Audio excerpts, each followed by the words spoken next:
What's up, fuckers?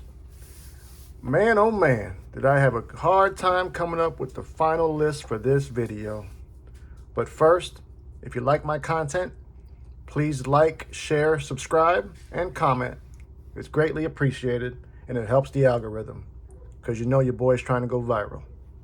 All right, for this video, initially, the plan was to give you guys like top 5 button lock knives of 2022 in my personal collection. However, I love all these goddamn knives. So what I decided to do was just give you the top 10 button lock knives that I acquired in 2022. A couple of these may have not been released this year. So in trying to maintain some semblance of order, I decided to put these first two in the honorable mention. Not to say that these weren't my favorite, but these weren't released in 2022.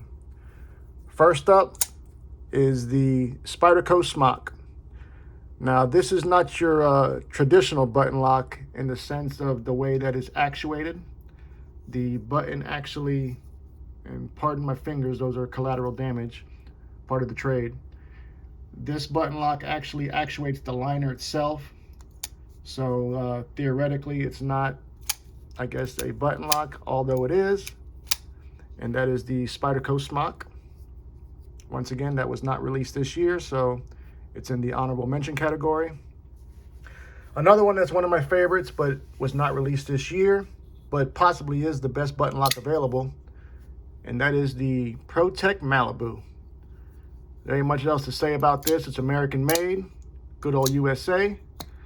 The only negative thing that I could say about this knife is that it is a flipper only.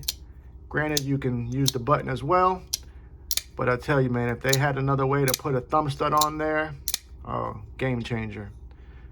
But in all fairness, I do believe that they are probably number one in managing to produce a production quality knife with the ability to keep us buying it, man. I think this came out in 2020, and it still sells out to today. So those two are the honorable mentions in the list for today. Now, these next 8 are going to be all button lock knives that were released in this year, to the best of my knowledge. I'm going to go ahead and start from the last place to the first place. So, number 8 on this list is going to be the White Mountain Knives exclusive. This is the feldspar button lock. Very, very budget orientated. I think this came in at about 40 bucks, give or take, maybe just over 40, something like that. In all honesty, I believe this may have even been either number 1 or number 2 as far as button locks in the collection. I really didn't start getting into collecting premium knives or quality knives until about March of 2022, and it was all downhill after that. So that is the CJRB Feldspar, coming in at number 8. Coming in at number 7 is probably the second button lock knife that I added to my collection, and that is the Savivi Conspirator. Great knife, man. This particular version was not my first choice. This is the Damascus one. But once again, when I got into it, I thought Damascus was so cool, whatever, but really, it's not. At least not this one. But the knife itself is a good knife. This one came in at about 90, but you can get them for, I think now, anywhere from 60 to 70 bucks, 50 to 60 bucks, some shit like that, 60 to 70, there you go. It's got multiple forms of deployment. You have your flipper tab on the back, your fuller, and then once again, you got that button. The micarta's okay, it's not too bad. So there you go, that's number 7.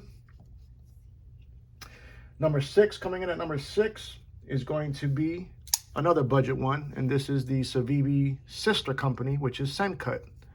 This is the Sendcut Sashis, something like that. Brown micarta scales, NCR 18 MOV for the blade steel, satin finish. It's all right. $40 knife. The only reason it's in front of the Conspirator is just because it was a little bit cheaper. But there you have that. All right, these last 5 are all good ones, and this is probably my top 5 hands down for 2022 as far as button locks go. Coming in at number 5 is a great one. none other than the Kaiser Cormorant. One of the features that I love about, at least for this list, that I considered was options of deployment. You know, if you got more than one option of deployment, that's a plus. And if you're not familiar with the Cormorant, there are quite a few options. You have the reverse tab, you have the front tab, you got your hole cut out. I'm trying to do this left-handed, guys, because of the fingers over here, so bear with me. You got the hole cut out. You can also do that. I don't know what the hell they call that. You got the button actuator.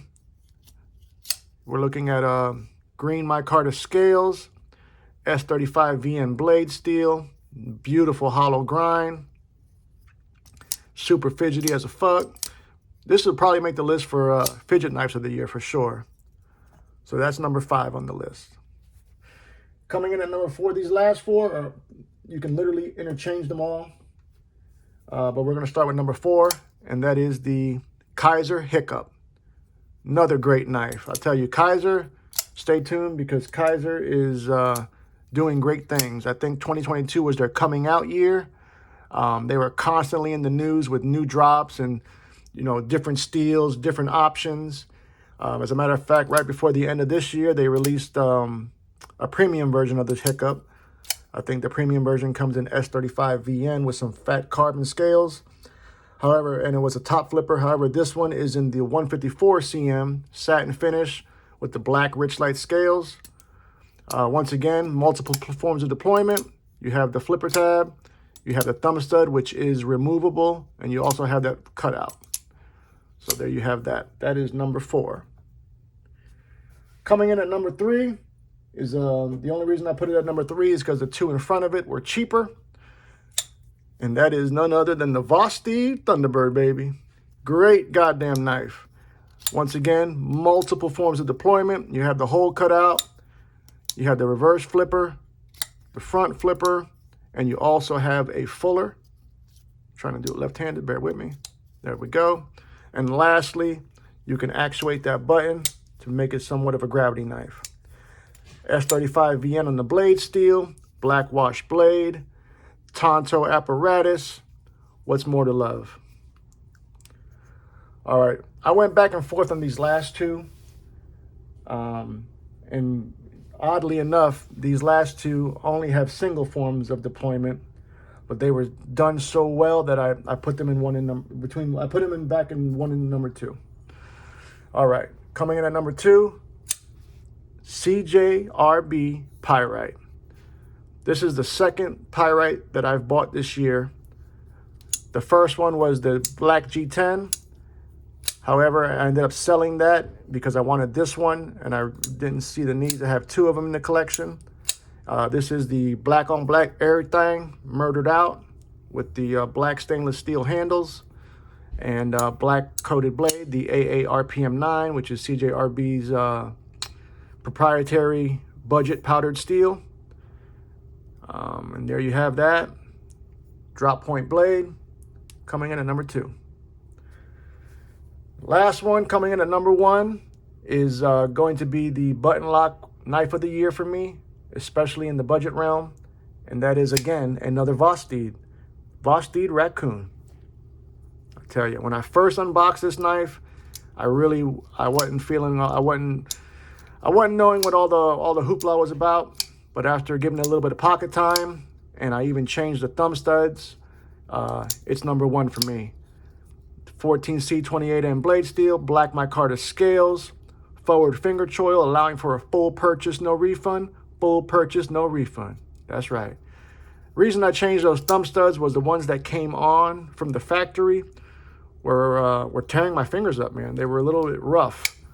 So I went ahead and I ordered a set of these purple thumb studs through Kaiser. Shout out to Kaiser again. And it changed the knife for me, man. Easy on the thumbs. They are in the perfect position. D10's dialed the fuck in. You really can't fail this knife. I mean, you can try, but I really haven't been able to do it. Well, there you guys have it, man. My version of top 10 list of button lock knives. All of these that you see in front of you were released in 2022. The honorable mentions, once again, was the Smock, which was not released this year. and ProTech Malibu, which was not released this year. So therefore, they're not on the final 8. Let me know what you guys think. If you agree with my list, or if you have some you felt that I missed, please share that information in the comments. Love you, mean it. Until the next time, cut something, cut someone, just don't cut yourself. Stay dangerous, fuckers.